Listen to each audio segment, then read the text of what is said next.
Ravens flock. Ravens flock. Listen to me. Listen to me when I say this. We gotta be happy with how things are looking right now. Even though we have dealt with some unfortunate situations, you gotta be happy right now as a Ravens fan. Why?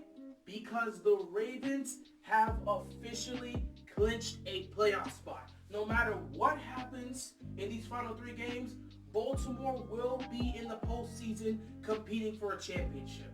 And in an AFC that's this crazy and this chaotic, the fact that we have already clinched a playoff spot means so much. We're aiming higher than that. We want more before the regular season ends, but just knowing that no matter what happens down the stretch, we are in the playoffs, that is a huge thing.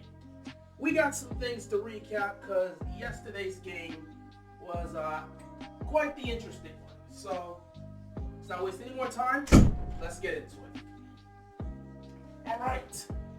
Ravens flock, what's going on, everybody? Hope you guys are enjoying your day. So the Ravens took on the Jacksonville Jaguars on Sunday Night Football. We entered that game with a 10-3 record. We all knew, given the circumstances of what happened with the Steelers and the Broncos, all we needed to do was win on Sunday night, and we are in the playoffs right off the bat at the end of Week 15. Baltimore went into Jacksonville knowing the stakes, and they got the job done. It is a great thing to know that we are in the postseason because, again, if you take a look at the AFC, you look at the Dolphins that are 10-4. You're looking at the Chiefs and the Browns that are both 9-5. You've got a 3-way tie in the AFC South with the Jaguars, the Texans, and the Colts all at 8-6. You've got the Bengals at 8-6. You've got the Bills at 8-6. So many teams are around 8 to 9 wins right now.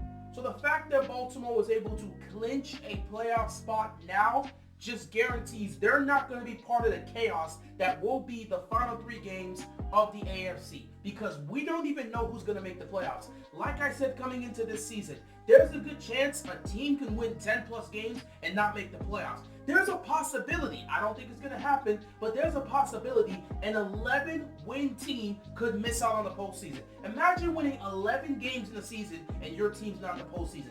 That could very well happen in the AFC. Despite all the injuries that have happened to quarterbacks, these teams are still finding ways to win with their backups. It's crazy. Joe Flacco's winning games for the Browns. Jake Browning's winning games for the Bengals. Gardner Minshew is keeping the Colts alive. It's amazing to see what's happening. And now you look at the Buffalo Bills with the re-emergence of the Bills. Them destroying the Cowboys. They have a legitimate shot to make the playoffs, go on a run, and who knows, maybe they might be able to steal the division from the Dolphins. They're not that far away from the Dolphins, and we have to take on the Dolphins in 2 weeks. So the AFC East could very well switch up. You look at the final schedule between the Bills and the Dolphins. The Dolphins have a much tougher schedule. They got Dallas next week. They got us afterwards. And to end the season, Buffalo. Meanwhile, Buffalo's got the Chargers, I believe the Jets, and then the Chargers, the Patriots, and then the Dolphins. So things could switch up in the AFC East, and all of a sudden a dangerous opponent, the Buffalo Bills, could be in the playoffs, winning the AFC East, and now they get to have a home playoff game, and that could be very troubling for all these other teams that felt that they didn't have to worry about them. But yeah, the AFC is just crazy right now. So for us to be in a position where we don't have to worry about fighting for that, we don't have to worry about tiebreakers, we don't have to worry about trying to get in because we got to do a win and we're in week 18. We don't got to worry about none of that. We are in the playoffs. Now the next step is to win the AFC North. Cleveland is right there. Nothing's changed. They're still within range to try and steal this division from us.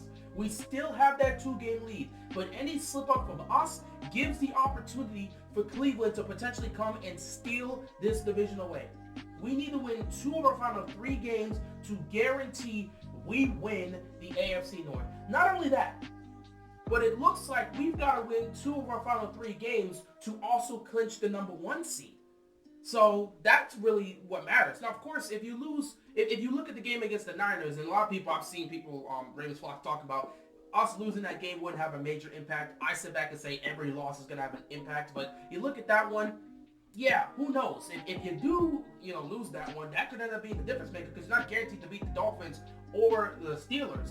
So I look at that as a case that's important, but others are like, that doesn't really matter. As long as you beat the Dolphins and Steelers, you still get the 1 seed. Anyway, we're talking about playoff scenarios right now. That's probably going to be saved for another day. We'll go through the whole scale. I got to focus on this game because this is the recap of what happened on Sunday Night Football. So like I said, we went down to Jacksonville to take on a Jaguars team that is also fighting for the number 1 seed. If we win that matchup, they officially get knocked out of the race for the number 1 seed. If they win, they get one step closer, and they also maintain control, at least a little bit of control, in their division in the AFC South. Both teams had a lot to gain, and both teams had a lot to lose in that matchup. So we go down to Jacksonville on Sunday Night Football, and honestly, it was quite the interesting game. It actually turned into something very unusual. It was actually kind of weird. So to start the game off, we're watching the Ravens.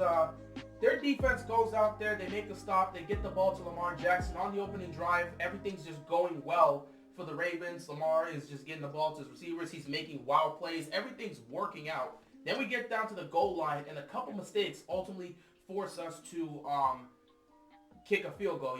Keaton Mitchell ended up tripping up Lamar Jackson, and then on second down, and then on third down, Stanley missed a block, and that result, or he just got beat. I don't know if he missed the block or he just got completely beat off the line of scrimmage. He got beat by the defensive tackle, but that guy got to Lamar, and I believe it was Josh Allen who beat him and got to Lamar there and sacked him, and we had to settle for 3. So it's a 3-0 game. Next drive right here for the Jaguars. They go down the field, get into field goal range, and they get stopped by the Ravens defense. They got to kick a 50-yard field goal. Kicks up, it's no good. They missed the field goal. So it remains a 3-0 game. Baltimore gets the ball back, and the offensive line throughout the game, which I gotta say, the offensive line yesterday, especially with our tackles, it was just not good. It was not a good performance. I think the only individuals that played well on the offensive line you would look at for the most part would have to be Linderbaum and Zeitler. I think those are the only two that really played really well. Everyone else struggled. So that was definitely something you have to speak of. But yeah, next drive, you see Lamar Jackson trying to take the snap. He's immediately getting pressure thrown in his face. He ends up getting sacked. We got to punt the football, even though we were in great field position to try and go add to our lead.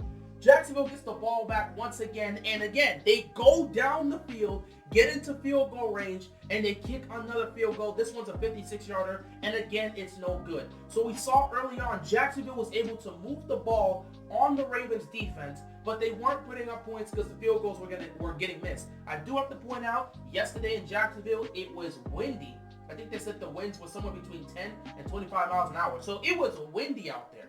It was very windy out there, which definitely affected those kicks, which is why I looked at Jacksonville and said, I don't know if you want to be kicking these type of conditions. Anything below 50, give it a shot. But anything 50 and above, you might not want to do it. Well, Doug Peterson chose to kick those field goals, and it resulted in 0 points. Baltimore ends up getting the ball once again. They're moving down the field, and I believe this is around the time Lamar makes a mistake here, where he chose to go for the more difficult play when the easier play was there. He takes a snap, he's rolling to his right, he's got a lane to run, and Isaiah Likely's right next to him. He could either choose to take off to pick up the first down or just toss it to Likely to see if he can just get some extra yards.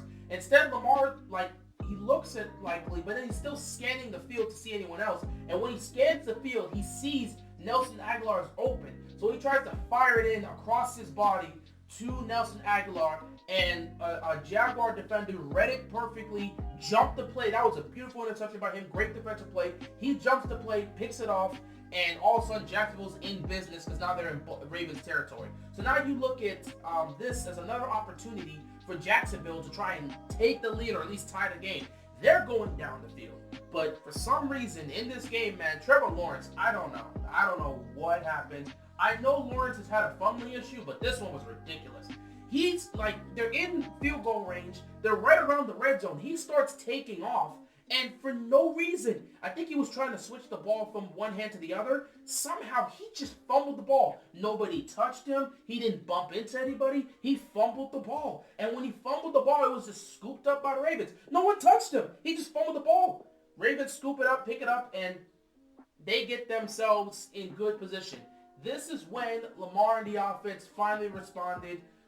They end up going down the field. They take advantage of that turnover, go down the field, and Lamar Jackson hits Isaiah Likely in the end zone for a touchdown. I believe it was on a seam route, but he hits Isaiah Likely for the touchdown. Ravens go up 10-0. And at this point, the clock's winding down. The first half's about to come to an end. Jacksonville gets the ball. And like I said, Jacksonville did not have a problem moving the ball against the Ravens defense in the first half. They were running the ball well, or at least decent, and Trevor Lawrence was getting things going with some of these receivers. He was hitting Ridley. He was hitting Zay Jones. He was getting things going with his guys. So once again, they get the ball, run into 2-minute offense. They go all the way down the field. He gets a huge play, a great throw by Lawrence, but he gets a huge play to Zay Jones, who was being covered by Brandon Stevens. It was tight coverage. Zay Jones went up, made an incredible catch, got down inbounds. Now, the Jaguars didn't have any timeouts, so the clock is winding. They're under 20 seconds. They're trying to go down there to get set. And I'm thinking in this moment, this is where clock management has to be important. You're at the goal line at this point. You have a chance to just spike the ball and see if you can run a play to get in the end zone to get 7 points before halftime. Or if you're not able to, you can settle for the field goal. What instead happens is they don't choose to spike the ball. They choose to go quick because it seems like they're trying to catch the Ravens defense off guard. Which, again, is not the worst thing to do. It's not a terrible idea. But if you're going to do that, you have to aim for the end zone because you don't have timeouts. And if you get tackled in bounds, that's the half. Well, that exact scenario happened. It was a short throw. It wasn't towards the end zone. The receiver caught it. He was tackled in bounds. And that was all she wrote. The clock wind down, and they went into halftime with no points because of a terrible decision by Trevor Lawrence in the offense. The time management in that situation was just poor, and the decision making in that situation was just poor. So Jacksonville, essentially, they left, at minimum, they left 12 points. At minimum, they left 12 points on the board. 12 points they left on the board the first half just by missed field goals and mistakes by Trevor Lawrence. I don't know what to tell you. So, second half comes up. Ravens get the ball. They start moving down the field, but the offense stalls. Next thing you know, Jacksonville gets the ball. We're just going back and forth in the third quarter. Jacksonville gets the ball, and on a play where I'm surprised this happened. This was either a miscommunication or a terrible assumption by Millette, but it's on I believe it was on a second or a third and long type play, and a receiver gets right behind the defense, wide open, nobody's on him. Millette was on the coverage. It was man coverage, but I think he expected to see Brandon Stevens switch to his man because Millette originally was on that receiver, and then he just turns and looks towards Stevens as if he's expecting Stevens to switch with him, and instead Millette looked like he was going to try to guard the flat. He was going to try to cover the flat, so he just left this receiver streaking wide open. And of course, once Lawrence saw that, easy connection, dude's wide open, hit him in stride. You had Geno Stone try to get him, but again, it's one-on-one in open space, and the receiver makes a great move, gets himself into the end zone, 65-yard touchdown by the Jaguars, and all of a sudden it's a 10-7 game. And things start getting very, very interesting after that. Baltimore's offense throughout the rest of the third quarter will go on to stall. Meanwhile, Jacksonville, they start moving the ball, but then they're just not able to get things going. And shout out to the defense for being able to make stops when they did. Like in the second half, the defense definitely, after that miscommunication touchdown, they made sure to really lock in, and they just were not giving up a lot of yards. They started forcing the Jaguars to punt the football. So those opportunities that were happening in the first half that the Jaguars weren't able to capitalize on, it wasn't really showing up in the second half. We get into the fourth quarter, and it's a 10-7 game. It's still close. You have to see some sort of play from this Ravens, some sort of drive from this Ravens offense. And yeah, we end up seeing that Lamar takes the offense down the field, and then all of a sudden, in what has to be the play of the season for Lamar Jackson, the play of the season for the Ravens as a whole, or arguably the play of the season because we know what happened last week with Tyler Wallace, but this is definitely the play of the season for Lamar Jackson. He's got pressure coming. The defender literally has a hold of him for the sack, and he just escapes, rips off of that sack, rolls to his right, and as the defender is coming towards him, he airs it out down the field to Isaiah Likely, who is covered. Two defenders are on him. Isaiah Likely goes high. He jumps in the air and makes that catch in what was an incredible play. It gets the Ravens down to the goal line. That was a crazy throw by Lamar Jackson, and that was an amazing catch by Isaiah Likely. I will say, though, taking a look at that play, Lamar threw it up so high to where the only way that was going to be caught is if Isaiah Likely got that high.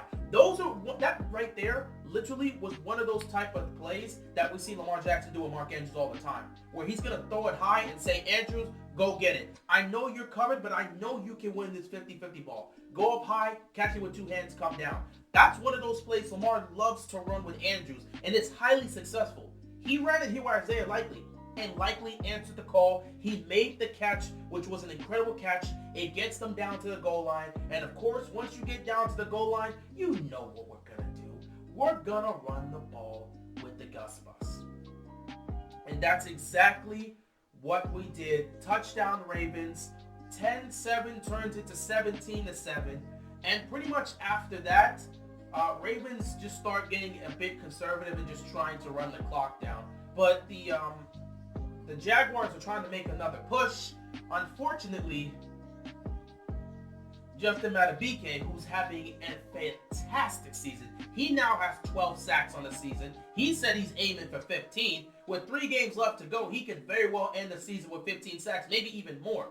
But Justin Madubuike makes an amazing move.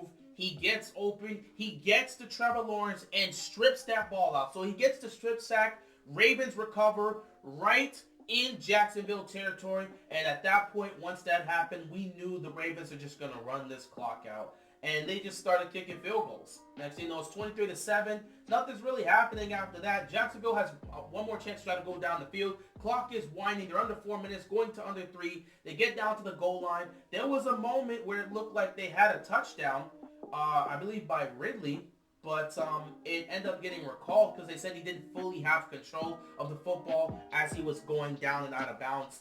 Some people looked at the play and said he did have control just before he went out, and others have said it wasn't enough time to really look at the control. Either way, the official ruling was incomplete pass. Doug Peterson did challenge it. They took a look at it, and they still said incomplete pass, and that was pretty much all she wrote. After that, the Ravens make a stop, turnover on downs, and the Ravens just killed the clock there. So with all that happening, the Ravens were able to get the 23-7 victory. They moved to 11-3. They officially clinched the playoff spot. They're 2 wins away from guaranteeing a AFC North division crown, and they may be 2 games away, or not 2 games, 2 wins away from gaining the number 1 seed in the AFC. If the Ravens can win the division and get the number 1 seed in the AFC, that guarantees you a first round bye. We already know how all the injuries are for us and how beaten up this team is, so a first round bye can help, and we'll just go from there. So who knows how things are going to shape up. But yeah, Ravens get the victory. It was definitely an interesting game. Glad to see them get the win. Unfortunately, it did come with another hefty cost. Keaton Mitchell on a run, I believe sometime, was it late in the third quarter, he got open on a run, and it looked like he was really about to take off and pick like 20 plus yards up. But he hyperextended his knee so badly, his knee like bent the other way, and we all knew from the moment we looked at it, it was a severe injury.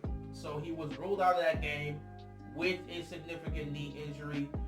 We got the report today that he will be out for the rest of the season with this serious knee injury. I heard some reports that it was a torn ACL, but I'm not fully sure. Either way, it's a significant knee injury. He's done for the season. He's out. I believe they said he is going to need surgery, so it most likely is a torn ACL, and he'll be able to come back next season, but his season is done, which is just devastating. First you lose J.K. Dobbins, then you lose Keaton Mitchell. I also heard that John Harbaugh said Melvin Gordon is going to be elevated from the practice squad. So now he's going to be here, and we'll just have to see how that goes. But yeah, Keaton Mitchell, he's done for the season, which is just another huge blow to this Ravens team. They continue to win, but you just feel like, man, these injuries, they just keep popping up and popping up. We're just happy that it wasn't too many. But yeah, the injury concern is there. Also, I believe there was an injury that occurred, maybe a shoulder injury or something that occurred with Marcus Williams. He actually got injured on the stop because he's the one that made the tackle just before halftime to let the clock wind down to where Jacksonville couldn't score. And he had suffered an injury, and I think they ruled him out for the rest of that game. So I don't know how severe that is. But yeah, that was pretty much it for the injury situation. Ronnie Stanley, oh yeah, that was another. Ronnie Stanley, it wasn't an injury, but they did have him on concussion protocol. I think he was fine, but I'm not fully sure. They're just going to monitor the situation and stuff. But yeah, past that, everything was good. On the positive note, we did have major concerns about Kyle Hamilton, but the fact that he was able to play in this game, he played well, he showed no signs of pain, no signs of injury, he did his thing and left this game clean, makes me know that that wasn't a significant knee injury, he's perfectly fine, and he left the game healthy. So that is a major positive note, because he's one of 3 crucial players on the defense that we need. You cannot afford to lose Kyle Hamilton. So to see him play that game entirely, play it, show no signs of injury or limping, finish the game, have a great game, and then leave clean, that was great. That was just a great thing to see for the Ravens fans and for the Ravens as a whole. So yeah, Kyle Hamilton seems to be fine. We don't have to worry about that moving forward. But yeah, it's unfortunate about what happened with Keaton Mitchell, but you know, it's how the game goes sometimes. Injuries are not something you can control, they just happen. Now it's time for Melvin Gordon to step up, but that basically means Justice Hill retakes his role as the second back before Keaton Mitchell started to get things going. And it's so unfortunate because Mitchell was really becoming a serious threat, and now we've lost yet another weapon for this offense. There's definitely some concerns with the injuries piling up, but at the end of the day, you just got to keep trucking. We're happy to be in the playoffs, but man, we can't keep taking injuries, man. We got 3 games left before the season ends. We gotta hope. We gotta really hope that everybody leaves these games relatively clean. You know guys are gonna be nicked here and there, but you just gotta hope there's not a lot of season-ending injuries. And despite all the injuries that have happened, a lot of the injuries we've suffered this year have been minor injuries where guys will just miss some time and then come back. So that at least helps out. But, you know, we have had some major injuries via J.K. Dobbins, via Mark Andrews, and via now a Keaton Mitchell and stuff like that. So, yeah, we just have to keep on trucking, hope for the best. We got 3 games left to play. We're going to play a tough physical team. Easily the biggest test of the season. The biggest test of the season. Going to San Francisco on Christmas Day to take on the Niners, who are viewed as the best team in football. This is going to be an amazing game. I believe it's going to come down to the wire. And this game has so much implications because this game is going to determine who's the best team in the league. You got the number 1 seed in the AFC versus the number 1 seed in the NFC going at it to see who deserves the title of best team in the league. The winner of this matchup will be crowned the best team in the league. Also, there's some MVP implications, even though I'm not really focused on that and I don't really care about that. There are some implications there in regards to Brock Purdy's MVP case and Lamar's MVP case. And a lot of people feel that if Brock Purdy is able to ball out, play well, and beat the Ravens, Brock Purdy at this point solidifies his case for MVP, and he's most likely going to win it. Whereas if Lamar goes into San Francisco, balls out, and beats the Niners, all of a sudden Lamar's his MVP case just skyrockets, and it could be a situation where now it's just him and Brock Purdy head-to-head, at least in terms of quarterbacks. I have personally said I want a non-quarterback to win it. I think Christian McCaffrey deserves to be MVP. I would look at Christian McCaffrey. I would look at Tyreek Hill. I would even look at Myles Garrett because if you see what he's doing with the Browns defense, I think that deserves a lot of praise. Not only is he in the candidacy for Defensive Player of the Year, I believe he deserves to be in the candidacy for MVP. Unfortunately, they only care about the quarterback, so yeah, it's probably gonna come down to what happens between Purdy and Lamar on Christmas Day. So we'll see what happens. Anyway, guys, I appreciate you guys tuning in. Appreciate you guys watching. That Niners game is gonna be nasty, and I cannot wait to see it. But until then, appreciate y'all. Take care. And I'm out of here. Peace.